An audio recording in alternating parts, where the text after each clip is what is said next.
ఈ క్వశ్చన్ చూడండి. At room temperature అంటే 27.0 degree centigrade, the resistance of a heating element is 100 ohm. What is the temperature of the element if the resistance is found to be 117 ohm, given that the temperature coefficient of the material of the resistor is 1.7 into 10 to the power minus 4 per degree centigrade. ఇక్కడ మన Moto ఏంటి అనేది ఒకసారి చూద్దాము. మన Moto ఏంటి అంటే, మన దగ్గర ఒక హీటింగ్ ఎలిమెంట్ ఉందట. ఈ హీటింగ్ ఎలిమెంట్ నార్మల్ టెంపరేచర్ దగ్గర అంటే అట్మాస్ఫిరిక్ మన రూమ్ టెంపరేచర్ దగ్గర కొంత రెసిస్టెన్స్ ఉంది.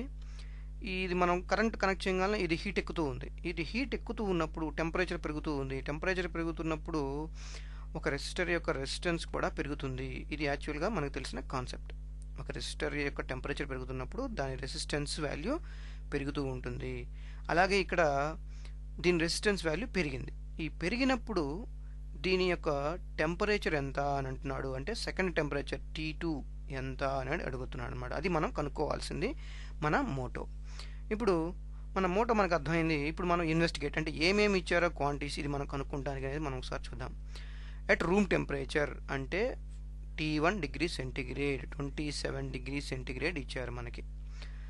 At room temperature the resistance of the heating element is 100 ohm అంటే R1 ఇచ్చారు మనకి 100 ohm. What is the temperature of the element అంటే మనం T2 మనం కనుక్కోవాల్సింది. R2 అంటే ఏ టెంపరేచర్ దగ్గర అయితే దాని రెసిస్టెన్స్ పెరిగిందో ఆ రెసిస్టెన్స్ వాల్యూ 117 ohm అని ఇచ్చాడు. ఇది కాకుండా ఆ పర్టికులర్ మెటీరియల్ మనం ఆ హీటింగ్ ఎలిమెంట్ కోసం వాడే ఈ మెటీరియల్ యొక్క టెంపరేచర్ కోఎఫిషియంట్ కూడా ఇచ్చారు. అది ఎంత value 1.70 into 10 to the power of minus 4 per degree centigrade ఇలా రాయొచ్చు, లేదా డిగ్రీ పవర్ ఇన్వర్స్ రాయొచ్చు. ఇది రో. అయితే ఇప్పుడు మనం రిజాల్వ్ చేద్దాం. మనకి ఏం క్వాంటిటీస్ రావాలి అనేది మనం తెలుసుకుందాం. ఇప్పుడు ఈ రిజాల్వ్ చేసేటప్పుడు మనకు ఒక ఫార్ములా ఉంది.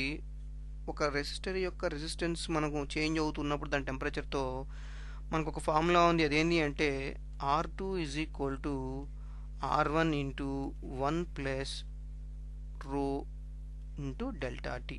ఇక్కడ రో అనొచ్చు, ఆల్ఫా అనొచ్చు, ఏదైనా అనొచ్చు. మనకు ఒక నొటేషన్, ఇట్స్ ఏ కాన్స్టెంట్. ఆ నొటేషన్ మనం ఇక్కడ సబ్స్టిట్యూట్ చేస్తాం, అంతే తేడా.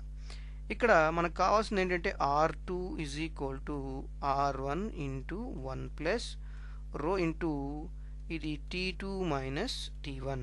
ఆ రెండు టెంపరేచర్ యొక్క డిఫరెన్స్ అది మనకు కావాల్సింది. అయితే ఇక్కడ ఏం జరుగుతుందంటే మనం యాక్చువల్గా అన్ని SI సిస్టంలోకి మార్చుకోవాలి. అయితే ఇక్కడ టెంపరేచర్ డిగ్రీ సెంటిగ్రేడ్లో ఉన్న SI సిస్టంలో ఉన్నా కూడా వాటి మధ్య డిఫరెన్స్ -273 డిగ్రీ సెంటిగ్రేడ్ ఉంది యాక్చువల్ వాల్యూ. అది డిఫరెన్స్ చూస్తున్నప్పుడు కూడా సేమ్ వస్తుంది. అంటే ఫర్ ఎగ్జాంపుల్ 273లో నుంచి 300 తీసేస్తే ఎంత వస్తుంది? 27.